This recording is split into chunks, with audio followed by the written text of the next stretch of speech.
नमस्कार friends, Malik mathematical academy में आपका स्वागत है। फ्रेंड्स, फटाफट से लाइव आ जाइए, हमारे साथ जुड़ जाइए, फिर हम आज के सेशन को स्टार्ट करेंगे।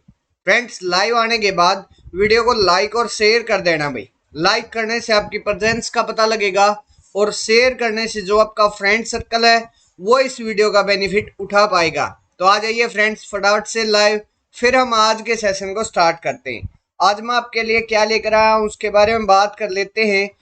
फ्रेंड्स, आज हम previous year question paper discuss करेंगे भाई। जून 2015 के अंदर जो एग्जाम हुआ था भाई, उसमें रियल एनालिसिस के जो पार्ट बी में क्वेश्चन आए थे वो क्वेश्चन आज हम डिस्कस करेंगे भाई। स्टार्ट करने से पहले मैं मेरे बारे में एक बार छोटा सा इंट्रोडक्शन दे देता हूँ, फिर हम क्लास को स्टार्ट करेंगे भाई। फ्रेंड्स, मेरा नाम अमित मलिक है और जो आप मेरी क्लास देख रहे हो वो मलिक मैथमेटिकल एकेडमी के ऑफिशियल यूट्यूब चैनल पर आप मेरी क्लास देख रहे हो। फ्रेंड्स, मुझे 3 साल का टीचिंग एक्सपीरियंस है इन हायर मैथमेटिक्स और यहाँ मैं आपकी हेल्प करता हूँ मैथमेटिक्स को सीखने में और कंसेप्ट बिल्डअप करने में। तो ये मेरे बारे में छोटा सा इंट्रोडक्शन हो गया भाई। अब आगे बढ़ते हैं और बात कर लेते हैं। अच्छा, एक क्रैश कोर्स आया है भाई आप सबके लिए। IFAS एकेडमी की तरफ से क्रैश कोर्स लॉन्च हुआ है भाई। और इसके जो क्रैश कोर्स लॉन्च हुआ है CSIR UGC नेट के लिए। इसकी जो पहले डेट थी भाई वो 4 जुलाई थी, लेकिन अब आप लोगों के ज्यादा बोलने पर मीन्स काफी स्टूडेंट्स इसके अंदर रह गए थे भाई। तो IFAS एकेडमी ने इसकी जो डेट है वो एक्सटेंड कर दी है और अब जो लास्ट डेट है वो 10 जुलाई 2022 है भाई। आप तब तक रजिस्टर्ड करवा सकते हो भाई, ठीक है। Crash course for mathematics absolutely free. Massive demand. We are extended your access to our detailed crash course for mathematics absolutely free. बाकी अगर आप फर्दर इंफॉर्मेशन चाहते हो तो IFASonline.com भाई, मेल आईडी तो ये है, मोबाइल नंबर ये है। और जो अगर आप और फर्दर इंफॉर्मेशन चाहते हो तो डिस्क्रिप्शन बॉक्स में आप लोगों को इसके बारे में लिंक मिल जाएगा, आप वहां से डिस्कस कर सकते हो भाई। तो ये IFAS एकेडमी की तरफ से ये आया क्रैश कोर्स का भाई कोर्स आया है। तो इसी के बारे में आप एक बार चेक कर सकते हो भी, देख सकते हो। आगे बढ़ेंगे भाई, अब बात करेंगे अपने टॉपिक पर। तो आज का फर्स्ट क्वेश्चन हमारे पास ये है भाई। The sum of the series 1/1 plus 1 plus 2/2 factorial plus 1 plus 2 plus 3 divide by 3 factorial plus and so on, इस सीरीज का सम फाइंड आउट करना है। सबसे पहले तो हमें nth टर्म के बारे में फाइंड आउट करना पड़ेगा भाई इसके, उसके बाद ही हम इसका सम फाइंड आउट कर पाएंगे। और अगर मैं nth टर्म के बारे में बात करूं तो मेरे पास क्या है, अगर मैं फर्स्ट टर्म को देखूं तो ऊपर 1 है, सेकंड टर्म को देखूं तो मेरे पास ऊपर क्या है 1 प्लस 2, थर्ड टर्म में मेरे पास क्या है 1 प्लस 2 प्लस 3। तो अगर मैं nth टर्म की बात करूं तो ऊपर मेरे पास क्या आएगा न्यूमरेटर के अंदर 1 plus 2 plus 3 plus and so on plus n, ये आएगा डिवाइड बाई।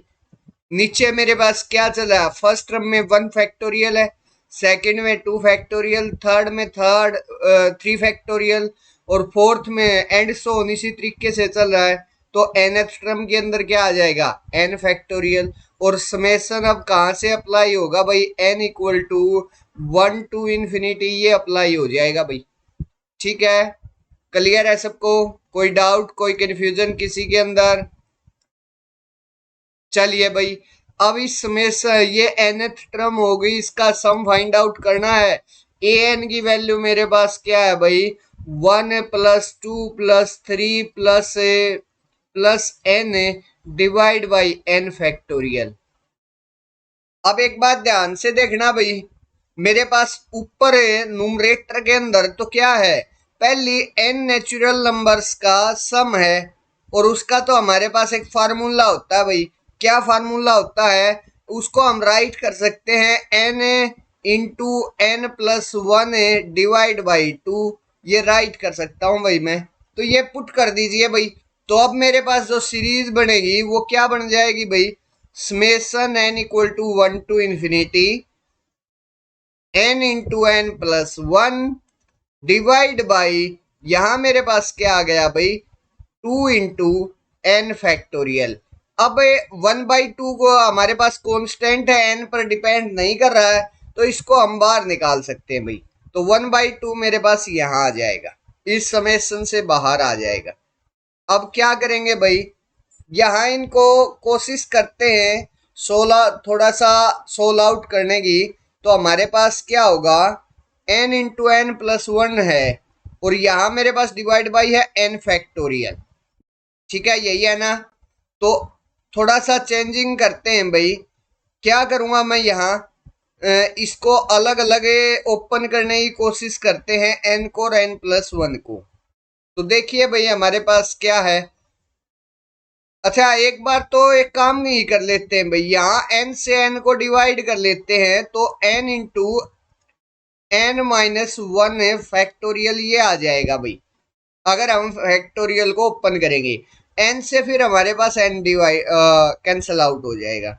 अब मेरे पास क्या आएगा, ऊपर तो आ गया भाई, ये बन जाएगा one by two summation n equal to one to infinity, यहाँ आ जाएगा एन प्लस वन है, और नीचे मेरे पास आ जाएगा एन माइनस वन का फैक्टोरियल। अब इसको क्या करूंगा भाई, सोल आउट करूंगा और कन्वर्ट करूंगा एन माइनस, ऊपर मैं लेकर आऊंगा भाई एन माइनस वन का फैक्टोरियल, ताकि हमारे पास ये कैंसल आउट हो सके और हमारे पास एक फार्मूला बन सके भाई। तो उसके लिए हम क्या करेंगे भैया भाई, वन बाई टू यहाँ as it is summation n equal to one to infinity, यहां अप्लाई कर दीजिए भैया आप लोग एन प्लस वन, ऊपर एक बार माइनस वन करता हूं मैं, और माइनस वन किया तो प्लस वन भी करना पड़ेगा उसको जीरो करने के लिए। तो हमारे पास क्या आ जाएगा, ऊपर आ जाएगा भाई N minus one plus into plus में one plus one two divide by N minus one factorial. ठीक है, अब देखना भाई, यहाँ समेशन को अलग अलग ओपन करेंगे, तो मेरे पास वन बाई टू तो यहाँ आ गया समेशन, यहां हमारे पास क्या आ जाएगा, ये आ जाएगा भाई मेरे पास N equal to one to infinity N minus one divide by N minus one का फैक्टोरियल, और प्लस में हमारे पास क्या आ जाएगा भाई, two divide by N minus one उसका फैक्टोरियल, और ये कंप्लीट ब्रैकेट बंद, ये आ गया। अब इसके बाद फर्दर सॉल्यूशन सोल्व करेंगे भाई, समेशन को अंदर लेकर जाएंगे। यहाँ n माइनस वन से मेरे पास n minus one cancel out हो जाएगा, और n माइनस वन से n minus one cancel out होते ही मेरे पास क्या हो जाएगा भाई, जो समेशन है इस सम पर टू से स्टार्ट हो जाएगा। मतलब यहाँ summation n equal to two to infinity आ जाएगा भाई, और one upon N minus two उसका फैक्टोरियल आएगा। प्लस में यहाँ समेशन मेरे पास कहाँ से रहेगा भाई, वन से स्टार्ट रहेगा भाई, और two divide by N minus one factorial यहाँ आ जाएगा भाई।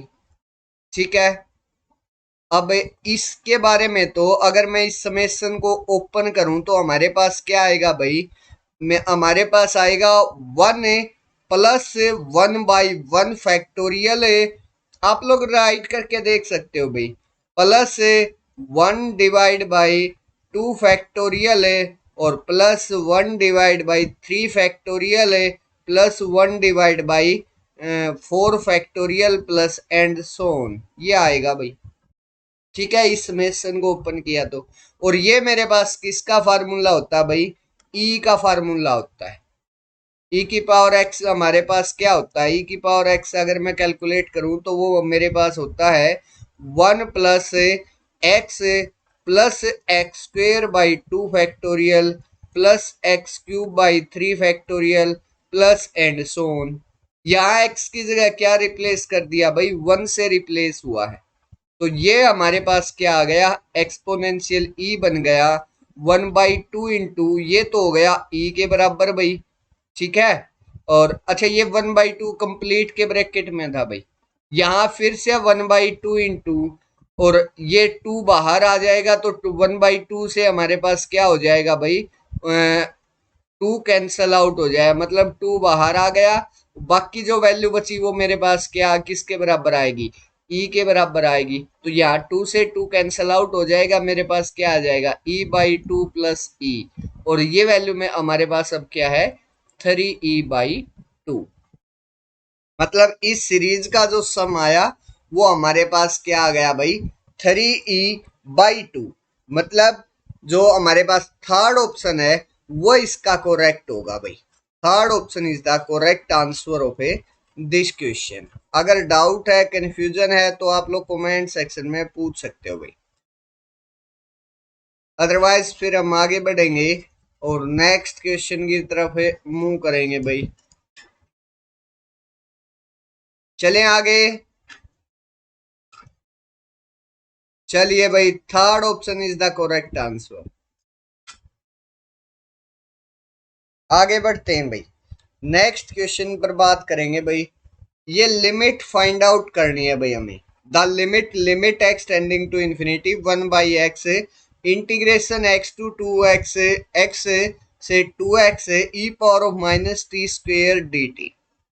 ये डज नॉट एग्जिस्ट होगी, इनफाइनाइट होगी, एग्जिस्ट करेगी और इक्वल टू जीरो होगी, एग्जिस्ट एंड इक्वल जीरो होगी, क्या होगी भाई उसके बारे में पता करना है। तो देखना भाई हमारे पास, अगर मैं इस लिमिट को एक बार ध्यान से राइट करूं तो हमारे पास क्या आ सकती है, limit x tending to zero. एक काम कर लेता हूं भाई, मैं इंटीग्रेशन की टर्म को तो मैं ऊपर राइट कर लेता हूं, और ऊपर राइट करूंगा तो x से 2x e power of a minus T square d T divide by, हमारे पास x को मैं नीचे ले आता हूं, इस टाइप से राइट कर लेता हूं भाई। अब लिमिट अप्लाई कीजिए भाई, x tending to zero apply करेंगे। यहाँ अगर मैं इसकी लिमिट पर अप्लाई करूं x टेंडिंग टू जीरो, तो ये भी मेरे पास जीरो की साइड जाएगा और ये भी मेरे पास जीरो की साइड जाएगा। इसका मतलब इंटीग्रेशन की जो लिमिट है वो जीरो से जीरो जा रही है। इसका मतलब ऊपर वाला जो भी इंटीग्रेशन आएगा वो क्या बन जाएगा, जीरो बन जाएगा भाई। तो ऊपर तो मेरे पास बन गया जीरो, और एक्स टेंडिंग टू जीरो पर मेरे पास नीचे भी क्या बन जाएगा जीरो।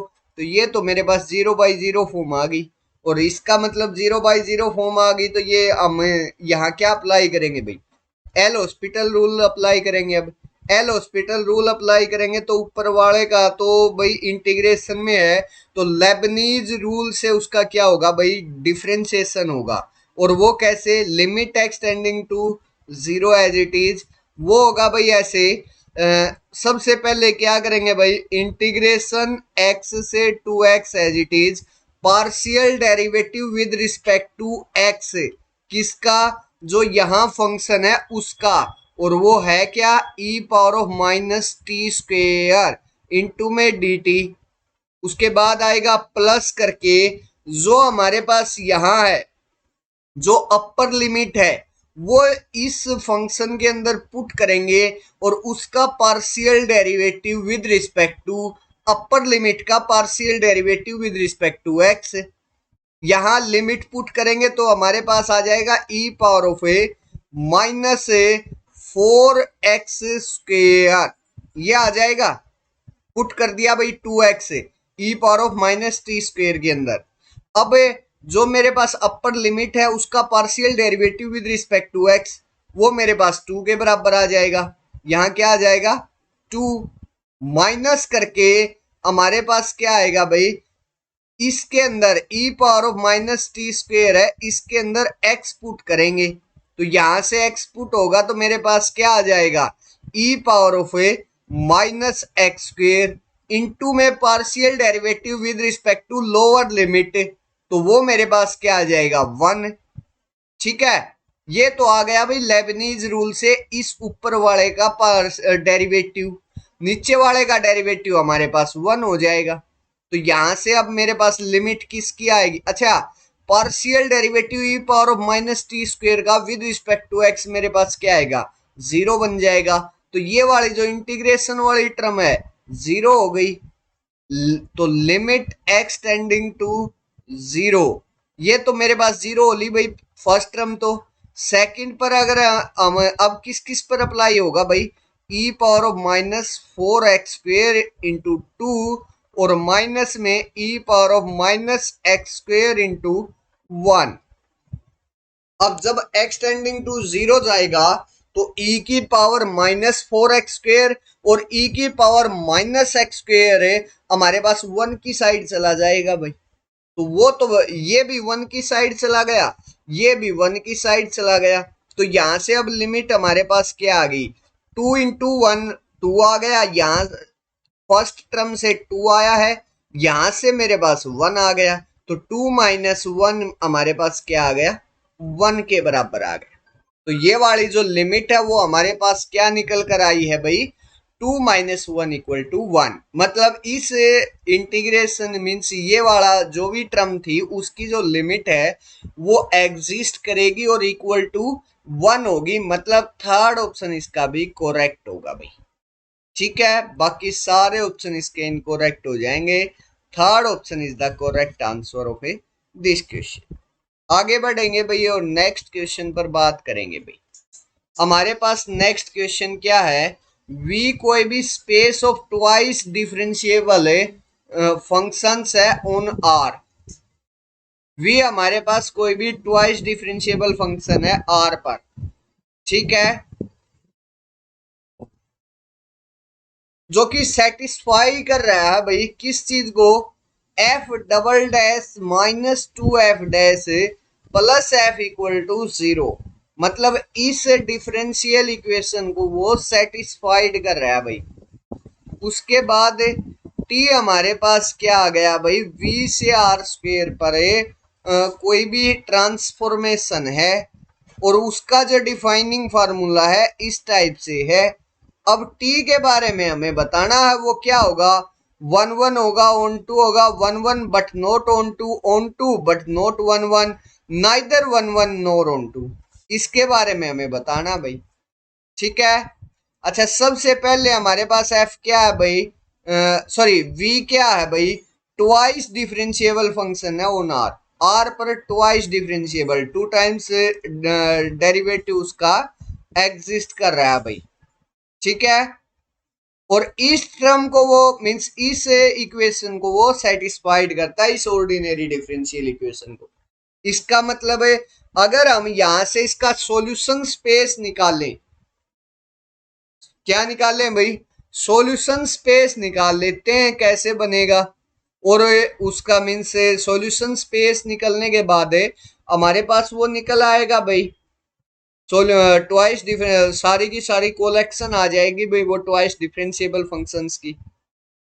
इस इक्वेशन का सॉल्यूशन स्पेस ही तो हमारे पास क्या बनेगा, वी बनेगा भाई। तो दिन निकाल लेते हैं इसको। सबसे पहले हमारे पास ये क्या है कि ऑर्डिनरी डिफरेंशियल इक्वेशन है, ठीक है। तो उसको सोल्व आउट करते हैं, ऑक्सिलरी इक्वेशन बनाएंगे तो हमारे पास M square minus two M plus one बन जाएगी इक्वल टू जीरो। इसका मतलब एम की वैल्यू यहां से हमारे पास क्या आएगी, m equal to one comma one. तो अगर मैं यहाँ एफ की बात करूं तो वो हमारे पास क्या आ जाएगा, राइट कर दीजिए भाई, वो आ जाएगा C one e power of X plus C two X e power of X, ये हमारे पास एफ आ जाएगा, ठीक है। अब अगर मैं बात करूं किसके बारे में भाई, टी ऑफ एफ किस तरीके से डिफाइन है, F dash zero comma F zero है उसके अंदर। अब एक बात, यहाँ डेरिवेटिव अगर मैं निकालूं एफ डैश अगर मैं करूं तो वो मेरे पास आएगा C one e power of X plus C two e power of X plus यहाँ आ जाएगा फिर हमारे पास C two X e power of X. जो सेकंड था उसका हमने क्या कर लिया भाई, डिफ्रेंशिएशन कर लिया, मल्टीप्लिकेशन के अंदर था तो उस मल्टीप्लिकेशन वाले फार्मूले से उसका डेरिवेटिव हो गया भाई। तो हमारे पास एफ डैश भी आ गया, एफ भी आ गया। अब एट जीरो पर काम करना है, तो जीरो पर एफ जीरो अगर मैं निकालूंगा तो वहां से हमारे पास क्या आ जाएगा, C1 की वैल्यू आएगी अकेला, और एफ डैश जीरो अगर मैं निकालूंगा तो वो हमारे पास क्या आएगा, वो आ जाएगा C1 प्लस C2, क्योंकि जब हम x की जगह जीरो पुट करेंगे तो ई पावर ऑफ x 1 के बराबर आ जाएगा भाई, और x into E power of x मेरे पास जीरो के बराबर आएगा। दैट्स वाई हमारे पास ये आया। तो अब हमारे पास क्या है, टी ऑफ एफ हमारे पास है भाई क्या, एक तो है C1 coma C1 plus C2 पर जा रहा है भाई, ठीक है। अच्छा, जब जब हमारे पास ई पावर जो C1 और C2 अलग अलग आएंगे तो हमारे पास टी ऑफ एफ की जो वैल्यू है वो भी अलग अलग होती चली जाएगी भाई, क्योंकि हमारा जो फंक्शन है वो किस पर डिपेंड करेगा भाई, अब कांस्टेंट पर डिपेंड करेगा। अब टी ऑफ एफ हमारे पास ये आया है, अगर मैं इसकी मैट्रिक्स आप लोगों को बना कर शो करूं तो हमारे पास मैट्रिक्स क्या आएगी, C with respect to standard basis हम फॉर्म कर लेते हैं भाई।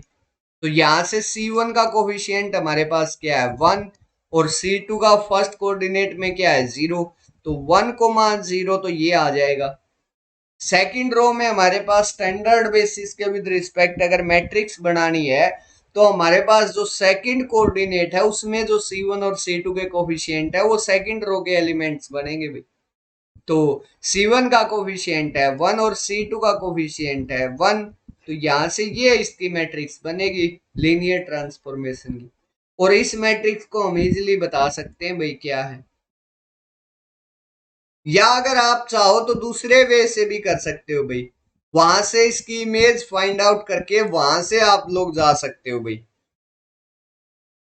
ठीक है, वहां से भी जा सकते हो भाई, यहां से भी आप काम कर सकते हो। तो यहां से भी हमारे पास ये क्या बन जाएगा भाई, 1 1 एंड ऑन 2 बनेगा भाई, मतलब ये मैट्रिक्स हमारे पास इसकी इन्वर्टिबल आ गई, इन्वर्टिबल आ गई तो हमारे पास ये कि टी क्या हो जाएगी 1 1 एंड ऑन 2, तो फर्स्ट ऑप्शन हमारे पास इसका करेक्ट हो जाएगा। आप चाहो तो भाई उसके रूप से भी जा सकते हो, मतलब जो बेसिक हमारे पास डेफिनेशन होती हैं उनके यहां से भी जा सकते हो भाई, वो आपकी इच्छा है, ठीक है। क्लियर है, कोई डाउट कोई कंफ्यूजन इसके अंदर, फर्स्ट ऑप्शन करेक्ट आया भाई, क्या आया है इसके अंदर, फर्स्ट ऑप्शन करेक्ट आया, दोनों तरीकों से इसके अंदर आप जा सकते हो। चलिए भाई आगे बढ़ेंगे,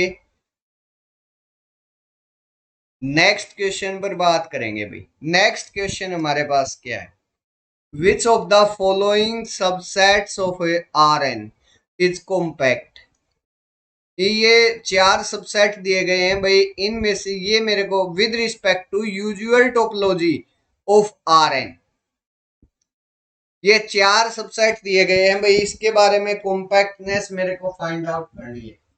अगर मैं आर एन पर बात करूं और यूजुअल टोपोलॉजी के अंदर अगर मैं बात कर रहा हूं तो आर एन पर भाई हमारे पास अगर कोई सेट क्लोज्ड प्लस बाउंडेड होगा तो वो हमारे पास क्या होगा, कॉम्पैक्ट होगा, और कॉम्पैक्ट है तो क्लोज्ड प्लस बाउंडेड होगा, मतलब इफ एंड ओनली इफ का खेल होता है भाई।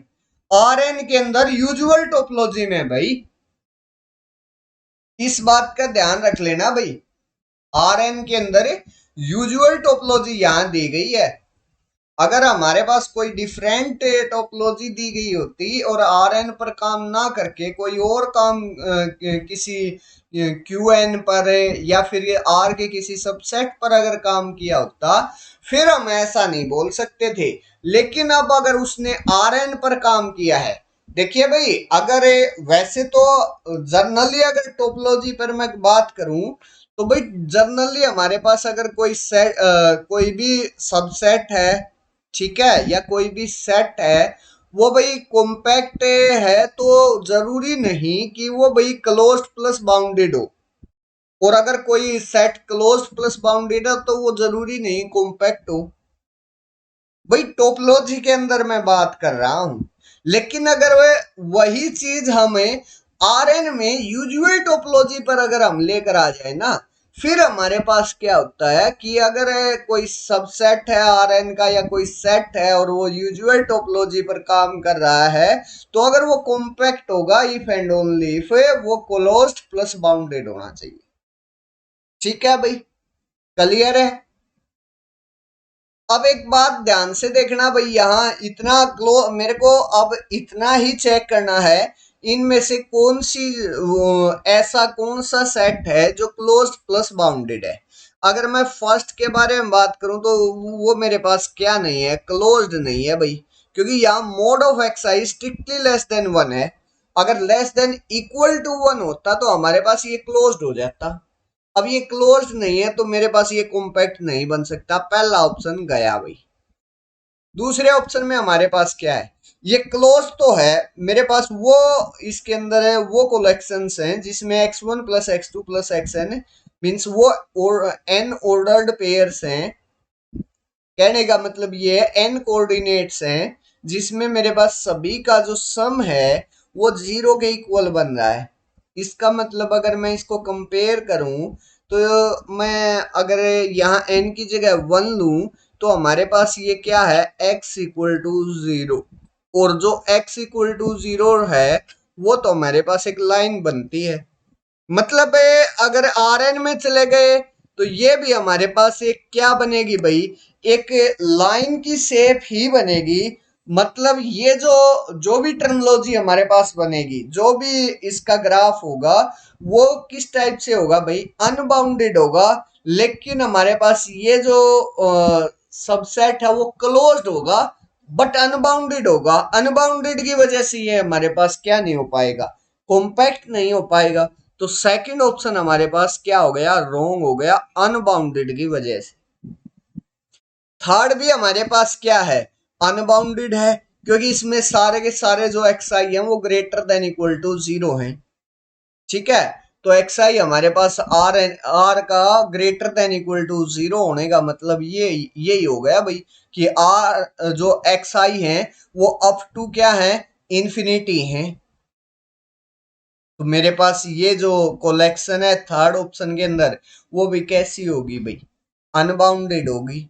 अनबाउंडेड होगी तो थर्ड ऑप्शन भी हमारे पास क्या नहीं हो सकता, कॉम्पैक्ट सबसेट नहीं हो सकता आर एन का। अब तीन ऑप्शन एलिमिनेट हो गए तो फोर्थ हमारे पास ऑटोमेटिकली या तो ये क्वेश्चन गलत है या फिर फोर्थ ऑप्शन हमारे पास करेक्ट है। और वैसे अगर आप ध्यान से देखोगे तो हमारे पास ये जो सबसेट है आर एन का वो क्लोज्ड भी है, क्योंकि हर X I greater than equal to one और less than equal to two I के बीच में लाई कर रहा है। मतलब अगर मैं यहाँ आई की जगह एन पुट करूं तो मेरे पास one less than equal to X N less than equal to two power of A N इसके बीच में लाई कर रहा है। अगर मैं एक्स वन की बात यहाँ से, अब आप लोग आराम से one two three four put कर सकते हो भाई। ठीक है, तो मतलब मेरे पास है ये जो कलेक्शन है, ये जो एलिमेंट्स है वो इसमें जो एलिमेंट्स बनेंगे वो कैसे होंगे भाई, ये जो कलेक्शन बनेगी वो बाउंडेड भी होगी और इक्वलिटी दोनों साइड आ रही है। इसका मतलब हमारे पास क्या आ गया, क्लोज्डनेस भी आ रही है, क्लोज्डनेस भी है। तो ये जो सबसेट है वो हमारे आर एन का वो हमारे पास क्लोज्ड भी है और बाउंडेड भी है। और अगर ऐसा हो गया तो ये सबसेट हमारे पास क्या हो गया, कॉम्पैक्ट हो गया। तो मेरे पास जो फोर्थ ऑप्शन है इसका वो क्या हो जाएगा भाई, करेक्ट हो जाएगा। Fourth option is the correct answer of A this question. अगर डाउट है, कंफ्यूजन है तो आप लोग मेरे कमेंट सेक्शन के अंदर पूछ सकते हो भाई। अदरवाइज फिर हम आगे बढ़ेंगे और नेक्स्ट क्वेश्चन पर बात करेंगे भाई। नेक्स्ट क्वेश्चन हमारे पास क्या है, ये रहा भाई आप सबके लिए। एफ एक्स से एक्स पर कोई एक मैपिंग है और एफ ऑफ एक्स हमारे पास किसके बराबर आ रहा है भाई, एक्स के लिए। और एक बात और ध्यान से देखना भाई, for all x belonging to x के लिए ऐसा हो रहा है, हर एक्स बिलोंगिंग टू एक्स के लिए ऐसा हो रहा है। तो मेरे पास क्या होगा, एफ वन वन होगा, ऑन टू होगा, क्या होगा उसके बारे में हमें बताना भाई। तो एक बात ध्यान से देख लेना भाई, हमारे पास F into F of X है। सबसे पहले मैं वन वन पर काम करता हूं, मेरे पास क्या होगा, वैसे तो आप लोग चाहो तो डायरेक्ट फार्मूले का भी यूज कर सकते हो भाई। क्या फार्मूला है वो मैं बता देता हूँ भाई आप लोगों को। एक बार देखना भाई, रिजल्ट दो रिजल्ट्स लगेंगे उसके बारे में देख लेना। अगर मेरे पास एफ ऑफ जी अगर क्या है भाई 1 1 है, मतलब मेरे पास दो फंक्शंस की कंपोजिशन 1 1 दे रखी है, तो मेरे पास जो लास्ट वाला फंक्शन होता है वो क्या होता है, मीन्स जो जी होगा वो 1 1 होगा भाई। ठीक है। और सेकंड, ये तो हो गया फर्स्ट रिजल्ट। सेकंड रिजल्ट क्या कहता है, अगर मेरे पास कंपोजिशन ऑन टू है तो मेरे पास जो फर्स्ट फंक्शन होगा कंपोजिशन का वो पक्का क्या मिलेगा भाई, हमें ऑन टू मिलेगा। ठीक है, ये रिजल्ट है, इसका यूज करेंगे भाई। अगर मैं ऑन टू आप लोगों को बोलूं तो ऑन टू के लिए तो क्लियर हो रहा है भाई। हमारे पास क्या है, यहाँ जी की जगह एफ ही है, तो एफ ऑफ एफ हमारे पास किसके बराबर आ रहा है भाई, किसी एक्स के बराबर आ रहा है। और for all x belonging to x के लिए ऐसा हो रहा है। इसका मतलब है हर एक्स की हमारे पास क्या मिल रही है भाई, कोई ना कोई प्री इमेज मिल रही है। यहां भी एक्स डाल देता हूं मैं, चलिए, कोई ना कोई एक एक्स प्री इमेज मिल रही है। इसका मतलब हमारे पास क्या है भाई, जो एफ है वो ऑन टू है, एफ ऑफ एफ है हमारे पास क्या है, या ये जो कंपोजिशन है वो ऑन टू है। और ये ऑन टू है तो मेरे पास जो इसका फर्स्ट फंक्शन होगा, मीन्स जो पहले वाला एफ होगा वो क्या होगा, ऑन टू होगा। और यहाँ पहले वाला एफ और दूसरे वाला जो एफ है वो तो सेम है, मीन्स मेरे पास जो एफ आ जाएगा वो फिर क्या हो जाएगा, ऑन टू हो जाएगा। ऑन टू हो जाएगा तो हमारे पास एफ ऑन टू तो आ गया भाई। अब अगर मैं 1 1 के बारे में बात करूं तो यहां से देखना भाई हमारे पास क्या आएगा। मैं मान लेता हूं एफ ऑफ इसको अब 1 1 प्रूव करना भाई, तो मैं मान कर चल रहा हूं भाई यहां से एफ ऑफ एक्स और एफ ऑफ वाई है हमारे पास। ठीक है, ये दोनों इक्वल ले लिए भाई मैंने। अब मेरे को x इक्वल टू वाई निकाल कर लेकर आना है।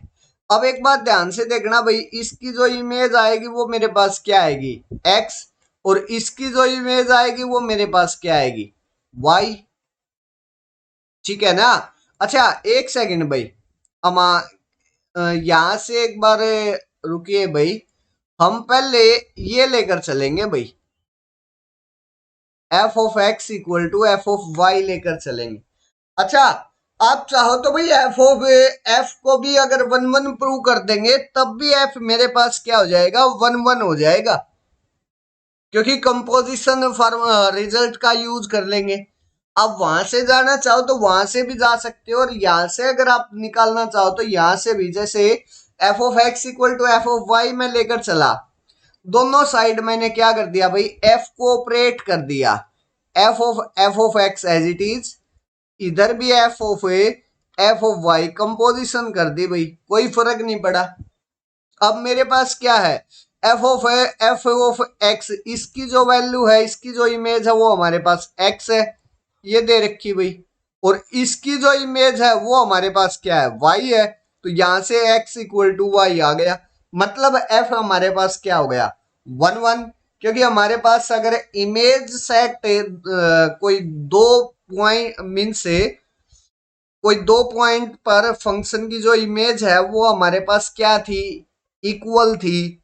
अब मैंने क्या शो कर दिया कि वो जो पॉइंट्स है वो भी इक्वल हैं, तो इसका मतलब हमारे पास से क्या हो गया कि जो डिफरेंट पॉइंट्स हैं उनकी जो इमेज है ऐप पर है वो डिफरेंट है।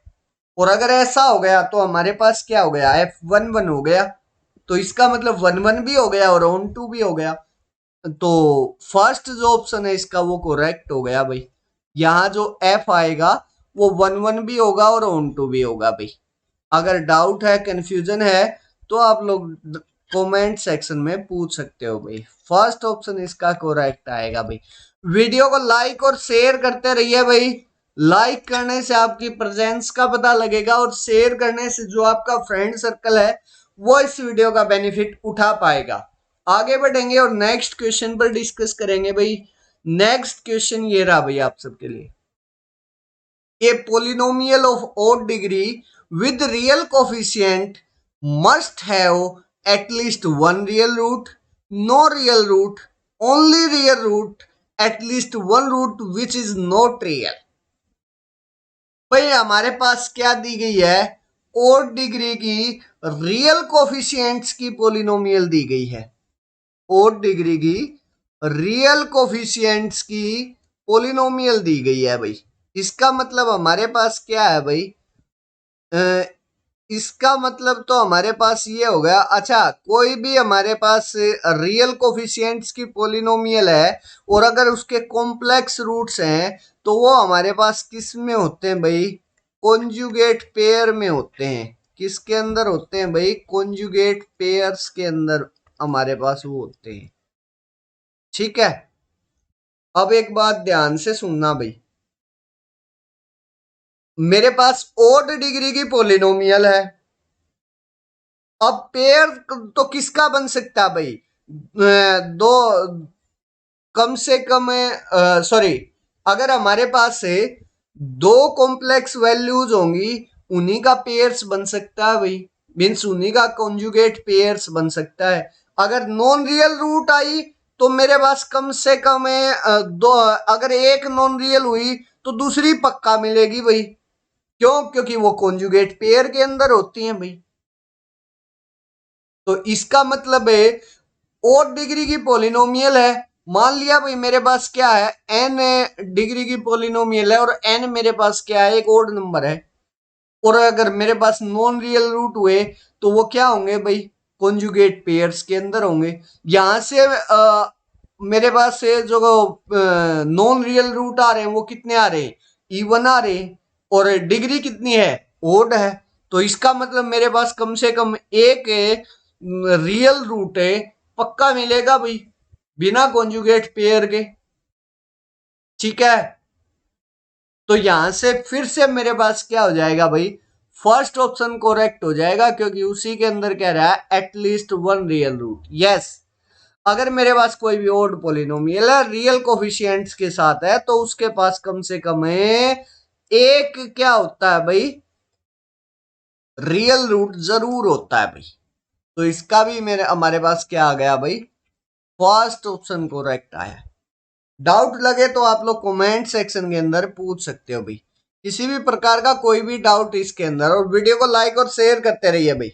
चलिए आगे बढ़ेंगे और आज के सेशन का, आज का ये लास्ट क्वेश्चन था, आज के सेशन का एंड करेंगे भाई। आप लोग चाहो तो मुझे टेलीग्राम चैनल पर फॉलो कर सकते हो। ये मेरा टेलीग्राम चैनल है भाई, मलिक मैथमेटिकल एकेडमी के नाम से। मेरी सारी क्लासेस की इंफॉर्मेशन यहीं पर आती है। आप यहाँ जाकर मुझे फॉलो कर सकते हो। अगर आपको ये मेरा सेशन अच्छा लगा है तो प्लीज वीडियो को लाइक करें, वीडियो को शेयर करें, साथ के साथ चैनल को भी सब्सक्राइब कर लीजिए और बेल आइकन भी प्रेस कर लीजिए ताकि मेरी जो न्यू कमिंग वीडियो है, एक सेकंड भाई, जो न्यू कमिंग वीडियो है उसका भी नोटिफिकेशन आप लोगों को मिल सके। तो फ्रेंड्स, इस सेशन में बस इतना ही। मिलते हैं नेक्स्ट सेशन में, तब तक के लिए bye bye friends. Thank you, take care.